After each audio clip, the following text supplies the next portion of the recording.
Janasena party చరిత్రలో ఎన్నడూ జరగని విధంగా 12వ ఆవిర్భావ సభను నిర్వహిస్తున్నామని మంత్రి నాదెండ్ల మనోహర్ అన్నారు. కాకినాడ జిల్లా పిఠాపురం నియోజకవర్గం చిత్రాడ వేదికగా మార్చి 14వ తేదీన జరగబోతున్న పార్టీ ఆవిర్భావ సభకు ముమ్మరంగా ఏర్పాట్లు జరుగుతున్నాయి. ఈ నేపథ్యంలో సభ ఏర్పాట్లను జిల్లా ఎస్పీ బిందు మాధవ్ కలిసి నాదెండ్ల పరిశీలించారు.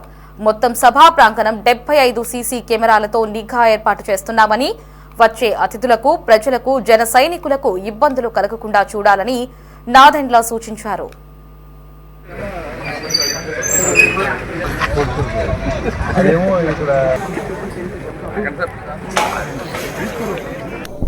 తారీఖున జనసేన పార్టీ ఆవిర్భావ దినోత్సవాన్ని పురస్కరించుకుని మా పార్టీ అధ్యక్షులు పవన్ కళ్యాణ్ గారి ఆదేశాలు పిఠాపురంలో చిత్రాడలో సభ నిర్వహణ, ఇక్కడ వచ్చిన అతిథులందరికీ కూడా అనేక సౌకర్యాలు, ట్రాఫిక్ ఎక్కడ ఇబ్బంది లేకుండా, అదేవిధంగా జిల్లా ఎస్పీ గారు ఇతర అధికారులతోటి ఈ బందోబస్తు అరేంజ్మెంట్స్ అన్ని కూడా సమీక్షించాం. కనీవిని ఎరగని రీతిలో అనే మాట కన్నా వర్తమాన రాజకీయాల్లో కొత్త ఆలోచనలతోటి ప్రజలు ఎవరు కూడా అసౌకర్యపడకూడదు. సభకు వచ్చిన వాళ్ళు, అదేవిధంగా సామాన్యులు, హైవే మీద వచ్చి వెళ్లే వాళ్ళు ఎవరికి కూడా ఇబ్బంది కాకూడదని మా పార్టీ అధ్యక్షులు పవన్ కళ్యాణ్ గారు పదే మాకు చెప్పడం జరిగింది. అందుకు అనుగుణంగా మొట్టమొదటిసారి, బహుశా మీరు గతంలో ఎప్పుడు చూసుండ్రు, సభ నిర్వహణ ఒక ఎత్తు అయితే సభ పూర్తయిన తర్వాత ప్రత్యేకంగా ఈ ప్రాంతంలో ఉన్న పర్యావరణాన్ని దృష్టిలో పెట్టుకుని పవన్ కళ్యాణ్ గారు ఒక మంచి నిర్ణయం తీసుకుని పర్యావరణాన్ని కాపాడుకునే విధంగా, గౌరవించుకునే విధంగా పారిశుద్ధ్యం విషయంలో ఎక్కడ కూడా పొరపాటు చేయకుండా ఒక కమిటీ వేయమన్నారు.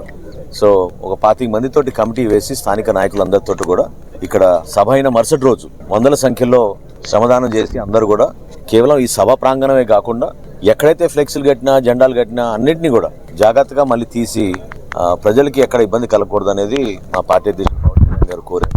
సో ఏర్పాటు విషయంలో కానివ్వండి, ఇక్కడ మేము ఒక టైం టేబుల్ ప్రకారంగా అన్ని ప్రాంతాల నుంచి ఎవరైతే వస్తున్నారో వాళ్ళందరూ పాల్గొనే విధంగా వివిధ నియోజకవర్గాల నుంచి, కోనసీమ కానివ్వండి, ఇటు పక్క కాకినాడలో కానివ్వండి, ఇవాళ మేము పాయకరావుపేట వెళ్తున్నాం, ఉత్తరాంధ్ర నుంచి కానివ్వండి, విశాఖపట్నం నుంచి కానివ్వండి, మన మెట్ట ప్రాంతం రాజమండ్రి నుంచి, జగంపేట నుంచి, అన్ని ప్రాంతాల నుంచి, ప్రతిపాడు నుంచి అద్భుతంగా ఆదరణ ఉంది. ప్రజలందరూ కూడా ఎంతో ఆసక్తిగా చూస్తున్నారు. గెలిచినాక మొట్టమొదటిసారి జరుపుకోబోయే సభ ఎల్లప్పుడూ కూడా గుర్తుండే విధంగా పిఠాపురం ప్రజలకి ప్రత్యేకంగా మేము కృతజ్ఞత తెలుపుకోవడానికి మాకు ఒక అవకాశం కల్పించారు పవన్ కళ్యాణ్ గారు. వర్తమాన రాజకీయాల్లో మీరే చూస్తారు జనసేనకి ఇతర పార్టీలకి ఉన్న తేడా. ఏ విధంగా మేము అందరం కలిసికట్టుగా సమిష్టిగా ఒక కమిట్మెంట్ తోటి మేము కార్యక్రమాలు ఏ విధంగా చేసుకుంటున్నాం మీరు చూశారు. శాసనసభ సమావేశాలు జరుగుతున్నా కూడా మా గౌరవ శాసనసభ్యులు అందరూ ఒక్కొక్కరు 2 నియోజకవర్గాలు తీసుకుని ఆ నియోజకవర్గంలో ఉన్న మా శ్రేణులందరినీ కూడా యాక్టివేట్ చేసి అందరినీ ఇక్కడ జాగ్రత్తగా తీసుకొచ్చి వాళ్ళకి భోజనాల ఏర్పాట్లు, మళ్ళీ తిరిగి వెళ్ళేటప్పుడు ఎక్కడ కూడా అసౌకర్యాలు కలగకుండా తీసుకెళ్ళడానికి అన్ని జాగ్రత్తలు తీసుకుని కార్యక్రమాన్ని విజయవంతం చేస్తాం.